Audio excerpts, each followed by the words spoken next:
June 3, 2010. Moscow. A steel hatch swings shut. The seal engages with a sound like a coffin lid dropping into place.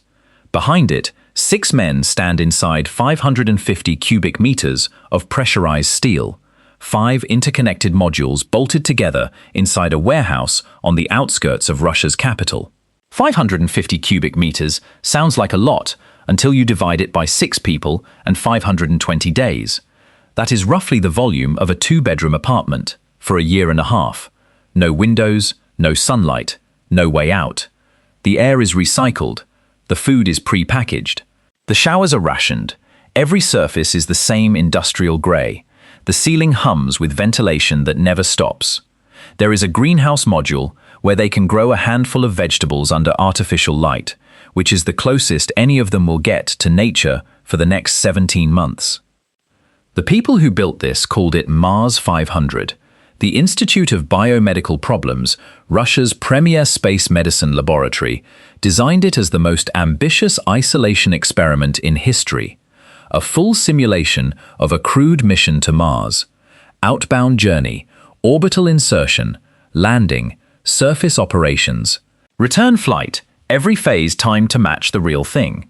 The 6 men inside would live exactly as a Mars crew would live, minus one detail. They were never leaving Moscow. The scientists running it had a theory. The dominant one went like this. Put 6 people in a confined space long enough and the cracks will show. Fights, power struggles, psychological breakdowns, the kind of interpersonal friction that could doom a real Mars crew 200 million kilometers from the nearest hospital. They wanted to catalogue every crack, every fracture, every breaking point. They wired the modules with cameras. They scheduled regular psychological assessments. They designed questionnaires that measured mood, cohesion, stress, hostility. They were ready for war. What they got was something nobody had prepared for.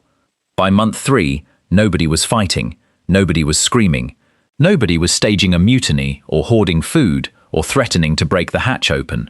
The crew had organized themselves into a quiet, functioning unit.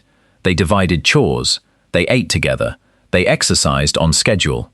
Alexei Sitev, the Russian commander, ran daily operations with the steady calm of a man who had trained for exactly this. Romain Charles, the French engineer, kept meticulous logs.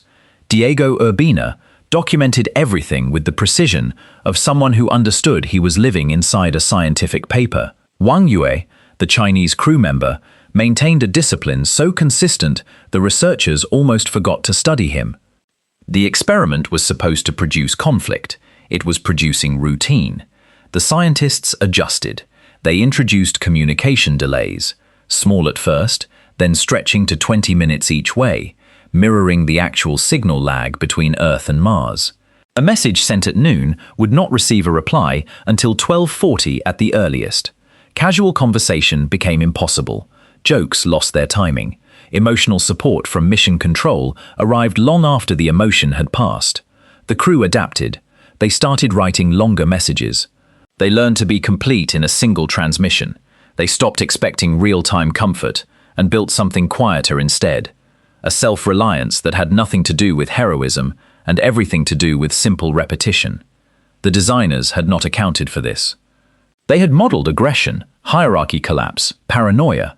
They had not modeled what happens when 6 reasonably stable adults simply get used to each other. The psychological assessments kept coming back within normal ranges. The hostility questionnaires stayed flat. The researchers needed something to publish. Then came the thing nobody was measuring closely enough. 4 of the 6 crew members began drifting, not emotionally, physically. Their sleep cycles started sliding. One crew member's internal clock stretched to a 25-hour day. Another's compressed. A third began sleeping in longer and longer stretches. 12 hours, then 14, then entire days where he barely left his bunk. The crew was not fighting each other. They were withdrawing from everything. Activity levels dropped. Exercise decreased. Some days, the cameras recorded men sitting in the same position for hours, staring at screens or walls or nothing at all. The scientists had been watching for explosions. What they found was erosion. February 2011, month 8. The simulation reached its centerpiece, the Mars landing. 3 crew members suited up in modified spacesuits cycled through an airlock and stepped onto a sand-covered room designed to look like the Martian surface. Orange sand, simulated rocks, harsh overhead lighting standing in for a sun that was, in reality, hidden behind 3 layers of concrete and a Moscow winter. They planted flags, they collected samples, they performed the choreography of a historic first landing on another planet, knowing the entire time that the planet was a warehouse floor and the horizon was a painted wall. Urbina stepped onto the fake Mars and later said it still moved him. The ritual mattered even when the context was artificial. The human brain does not need reality to feel significance. It just needs structure. The landing was the peak. After it, the crew entered the return phase, and the return phase had no landmarks, no milestones, no events to anticipate, just 240 more days of the same modules, the same recycled air, the same faces, the same food, the same grey walls. The psychological data from this phase told a different story than the first half. Motivation dropped. 2 crew members showed markers consistent with mild depression. The sedentary behavior that had started as a drift became a pattern. 1 crew member's physical activity fell to levels the researchers described as clinically concerning. The scientists had a word for what was happening. They called it behavioral monotony. The crew was not breaking down. They were powering down, like a machine switching to low energy mode because there was nothing left to process.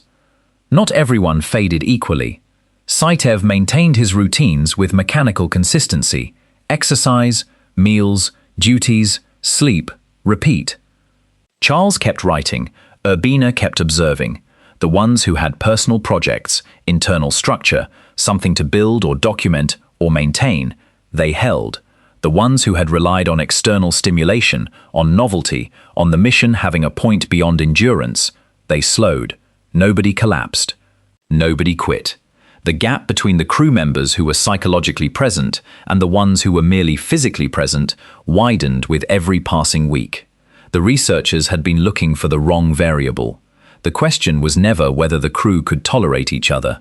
The question was whether they could tolerate nothing happening. November 4th, 2011, the hatch opens.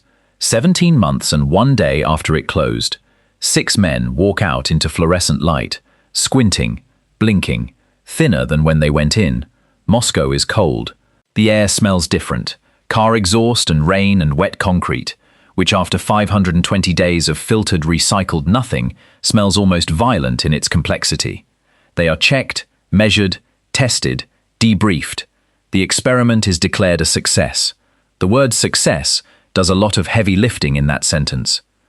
The data told a story the press releases glossed over.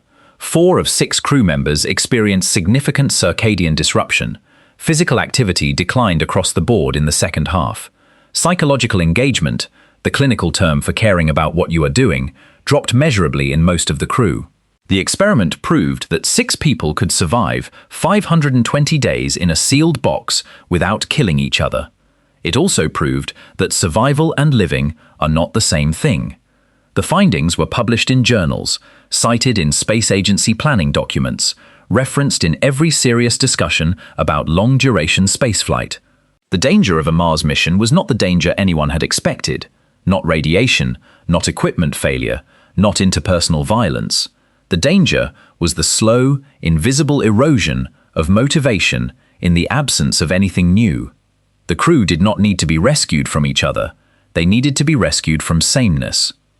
Charles, years later, described the experience simply. The hardest part was not the confinement, not the food, or the lack of sunlight, or the 20-minute communication delay. The hardest part was waking up and knowing that today would be exactly like yesterday, and tomorrow would be exactly like today. And there was nothing he could do to change that.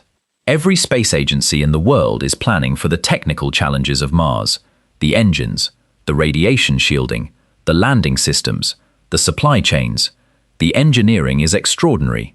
The engineering is also the part humans are good at. Nobody has solved the other problem, the one where you seal someone inside a perfect machine and the machine works flawlessly and the person inside it quietly stops functioning. Not because anything went wrong, because nothing ever changed. Most people think they would go crazy in a box. The data says something worse. Most people would just go quiet.